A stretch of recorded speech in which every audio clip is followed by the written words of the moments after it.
Hello friends, welcome to our channel. ఈరోజు fried rice చేస్తున్నాం. Fried rice కావాల్సిన vegetables చూసుకుందాం. ఫస్ట్ ఒక ఆనియన్ తీసుకున్నాను అండ్ ఒక 7 బీన్స్ అండ్ క్యారెట్ ఒకటి అండ్ ఒక క్యాప్సికమ్ తీసుకుందాం. దీన్ని మంచిగా చాప్ చేసుకొని పెట్టుకోవాలి. అండ్ ఇది వచ్చేసి ఫ్రైడ్ రైస్ పౌడర్, మీకు నార్మల్ షాప్స్లో కూడా అవైలబుల్ ఉంది. ఇది చూడండి, ఇలాగ ఉంటుంది అన్నమాట. అండ్ ఒక garam masala powder and salt and chilli powder అన్నమాట. ఇవి మనకు కావాల్సిన ఐటమ్స్. అండ్ ఇప్పుడు ప్రాసెస్లోకి వెళ్ళిపోదాం. ఫస్ట్ ఒక పెద్ద కడాయి పెట్టుకోవాలి స్టవ్ మీద. అండ్ స్టవ్ మీద 2 టేబుల్ స్పూన్ ఆఫ్ ఆయిల్ వేసుకోవాలి. అండ్ స్టవ్ ఆన్ చేస్తున్నాము.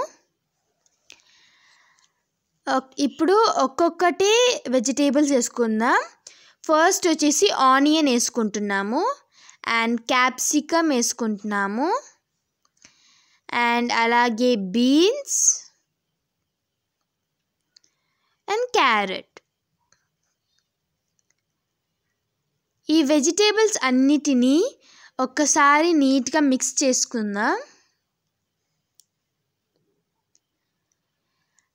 అండ్ సో ఒకసారి మంచిగా మిక్స్ చేసుకున్నాక, so carrot and beans cook కావాలి కాబట్టి మనం ఒక ప్లేట్ లాంటిది, లైక్ ఆ కుక్కర్కే ఇచ్చారనమాట, ప్లేట్ లాంటిది గ్లాస్ది, అదైతే నేను ఒక 10 minutes పెట్టేస్తే నీట్గా కుక్ అయిపోతుంది అనమాట క్యారెట్ అండ్ బీన్స్. చూడండి, 10 minutes వరకు అది నీట్గా కుక్ అవుతూ ఉంటుంది. ఇప్పుడు ఆ గ్లాస్ ప్లేట్ని తీసేసి ఒకసారి మిక్స్ చేసుకోవాలి.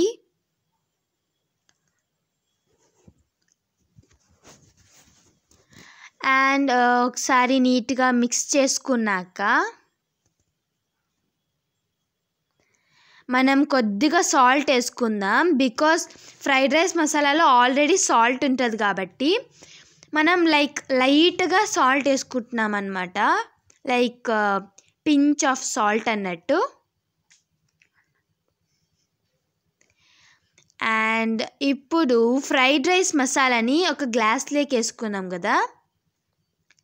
ఇప్పుడు ఆ ఫ్రైడ్ రైస్ మసాలాని అయితే మనము దీంట్లోకి డైరెక్ట్గా వేసేద్దాం.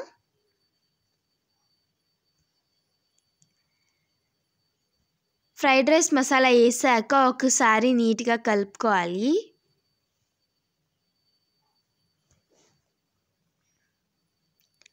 చూడండి, ఒకసారి నీట్గా కలుపుకున్నాక ఇక్కడ గరం మసాలా పౌడర్, ఇది సో గరం మసాలా పౌడర్ అన్నమాట.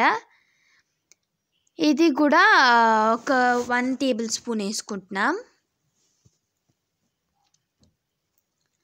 మేము ఒక 5 మెంబర్స్కి చేసుకుంటున్నాం, సో క్వాంటిటీ ఎక్కువే ఉంది వెజిటేబుల్స్, సో మసాలా చాలా పడుతుంది అన్నమాట. అండ్ చిల్లీ పౌడర్ అయితే వేసుకొని మిక్స్ చేసుకున్నాం ఒకసారి.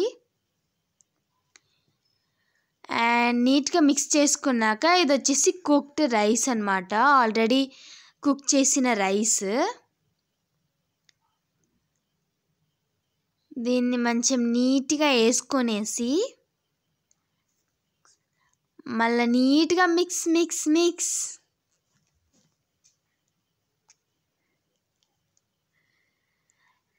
అండ్ నీట్గా మిక్స్ చేసేసేయాలన్నమాట. చూడండి, మిక్స్ చేస్తూ చేస్తూ కలర్ అనేది చేంజ్ అవుతుంది అండ్ ఆ మసాలా అంతా నీట్గా రైస్కి ట్రాన్స్ఫర్ కావాలి. సో మంచిగా మిక్స్ చేసుకోండి. అండ్ ఇంకా సర్వింగ్ ప్లేట్లోకి తీసుకునేద్దాం. సో ఇక్కడ సర్వింగ్ ప్లేట్లోకి తీసుకుంటున్నాం అన్నమాట. చూసారా, క్విక్గా అయిపోతుంది అన్నమాట రెసిపీ. మీరు కూడా స్నాక్స్ లాగా కానీ లేదా బ్రేక్ఫాస్ట్ లాగా కానీ చేసుకోవచ్చు, ఎంజాయ్ చేయండి.